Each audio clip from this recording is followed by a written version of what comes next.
Face à rage, présenté par Valère Coréard.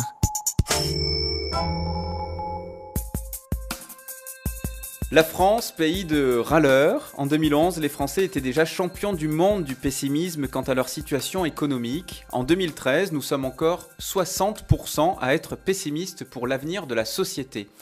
Et si tout était question de volonté, d'approche ou de philosophie? Alexandre Jost, bonjour. Bonjour Valeur. Bienvenue, Face à rage. Vous êtes président et fondateur de la fabrique Spinoza.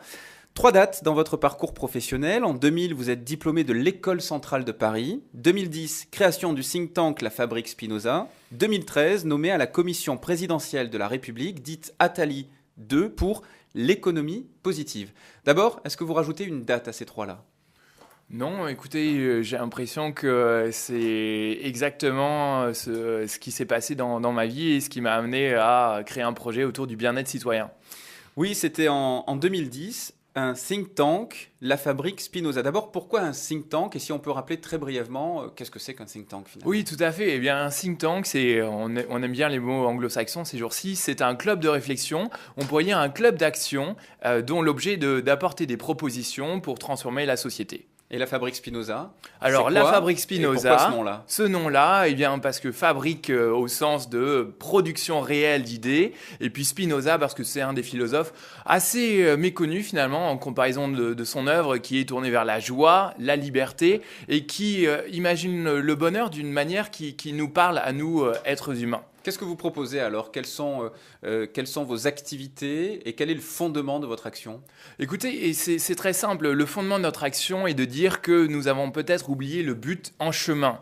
On parle de croissance du PIB, c'est fondamental dans une nation qui est en crise, mais est-ce que cette croissance du PIB ou quelle forme de croissance peut permettre à une société de s'épanouir? Et par rapport à ce constat simple, nous disons qu'en réintroduisant le concept de bien-être citoyen au cœur de notre société, eh bien nous obtenons des effets vertueux en termes économiques, en termes politiques, en termes de fonctionnement global. Et pour ce faire, nous construisons des groupes de réflexion avec des citoyens pour réfléchir à des propositions et alimentés par de l'expertise qui vient de la science, eh bien nous formulons des propositions nouvelles qui aujourd'hui intéressent gouvernement, entreprises et puis l'ensemble des citoyens. Et vous me le disiez en préparant cet entretien, vous avez un objectif qui est ambitieux, hyper ambitieux même, d'ici 10 à 20 ans, que la grande majorité des Français soient simplement heureux, est une positive attitude, c'est ça? Alors, en fait, dans ce type de débat, la formulation est importante et je parlerai plutôt de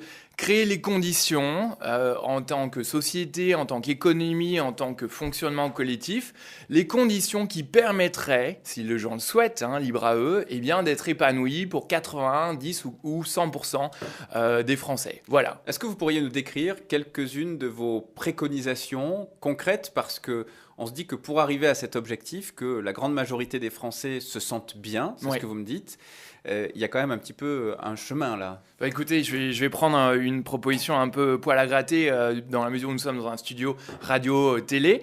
Entre 1973 et 2008, et bien sur 35 ans, le PIB a été multiplié par 2, plus 113% en euros constants. Et dans le même temps, eh bien, le niveau de satisfaction des Français déclaré est resté le même, médiocre à 6,2 sur 10.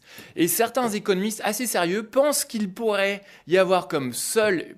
peut-être pas comme seul, mais comme une des explications principales, le fait que le temps de visionnage de la télévision a été augmenté. Aux États-Unis, le temps de visionnage de télévision a été augmenté de 10 heures par semaine, alors que le temps de loisir est augmenté de 6 heures. Et quand on interroge les gens sur leur satisfaction à regarder la télévision, on s'aperçoit qu'elle est médiocre. Donc il serait possible que ce temps accru devant la télévision soit une explication. Alors une proposition que l'on fait, c'est de dire pourquoi ne pas encourager une réforme de la gouvernance du CSA, de telle sorte à y intégrer des avis citoyens de téléspectateurs, pour s'assurer que le média télévision est à même de favoriser l'épanouissement collectif, en termes de culture, en termes de plaisir, en termes d'éducation, de développement. On dit que la France est un pays de râleurs. Pourquoi est-ce qu'on est si pessimiste? Je le disais, un sondage paru le 25 janvier dernier précise que la moitié des Français se dit certains que le déclin de la France est inéluctable. C'est pas que la télé. Alors, effectivement, quoique les médias y participent, mais peut-être une petite correction.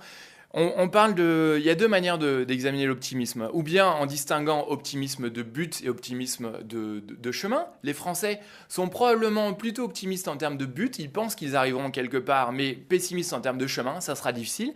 Et une autre distinction à faire, c'est que les Français sont un peuple qui est optimiste individuellement, mais pessimiste collectivement. Si on demande aux Français, pensez-vous que vous trouverez un an plus tard dans une meilleure situation? En général, ils répondent oui, même aujourd'hui.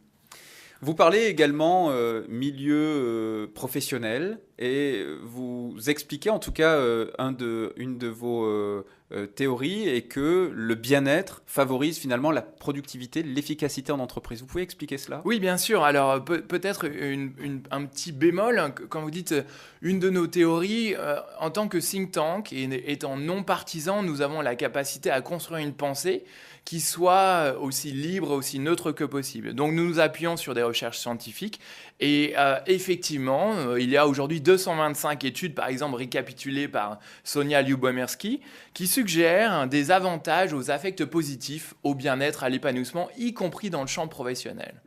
Et nous apportons des préconisations aux entreprises de telle sorte à améliorer leur efficacité économique via le bien-être de leurs collaborateurs, sans oublier que le bien-être des collaborateurs, de notre point de vue, est également une finalité en soi pour une organisation. Lorsque vous faites des propositions, l'objectif est qu'elles soient entendues. Première question, comment est-ce que vous faites pour être entendu et l'avez-vous déjà été ? Alors, écoutez, comment faire pour être entendu ? Eh bien, je pense que ça passe par le fait d'être ici avec vous aujourd'hui. Ça passe par le fait de rassembler autour de nous des personnalités. Nous avons parmi les gens qui nous soutiennent Richard Layard, l'ancien conseiller économique de Tony Blair. Nous avons des gens comme Mathieu Ricard. Nous avons des sociologues, des neuroscientifiques comme Jacques Fradin. Donc ça y aide.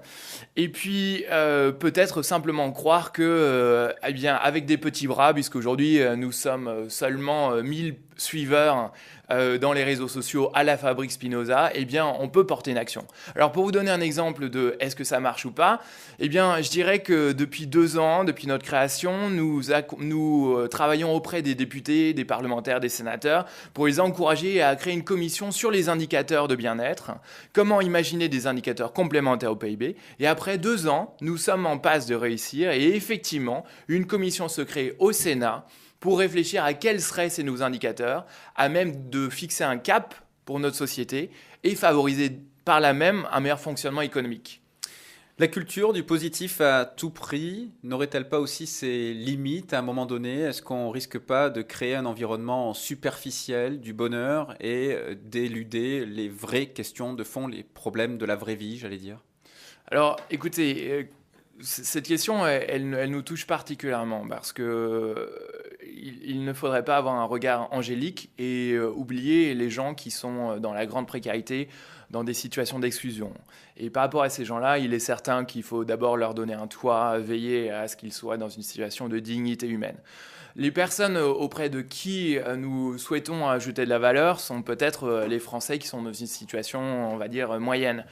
Une deuxième chose à ajouter, c'est que les études et les recherches suggèrent que l'épanouissement d'un individu est bénéfique pour la société dans son ensemble, avec des coûts de santé qui sont moindres. Les individus qui sont épanouis sont des gens qui participent plus à la vie de la cité, sont des gens qui sont plus engagés démocratiquement, sont des gens qui sont plus d'initiatives, qui sont plus entrepreneurs dans la société. Donc on croit véritablement à la Fabrique Spinoza qu'il y a possibilité d'imaginer un fonctionnement global où s'alignent des impératifs économiques, des impératifs sociétaux et des impératifs d'épanouissement personnel, individuel et collectif. Vous faites partie de la commission présidentielle de la République dite Attali 2 pour l'économie positive. Pouvez-vous nous en décrire l'objet et en quoi consiste cette commission ? Quels sont ses objectifs ? Oui, bien sûr. Écoutez, l'idée de cette commission est très simple.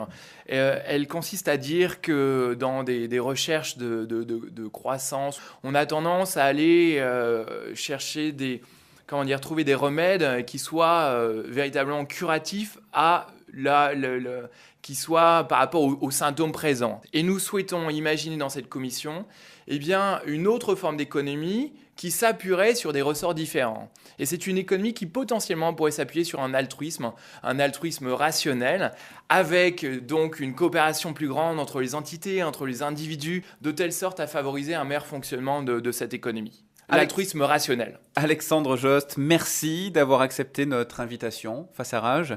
Je le rappelle pour nos auditeurs, cette émission est multimédia sur Rage à 8h05 chaque vendredi à la radio et en vidéo sur rage.fr, c'est dès 10h. Si vous avez une réaction sur une émission, une proposition d'invité, de sujet, n'hésitez pas, c'est sur ce mail face@rage.fr. À la semaine prochaine.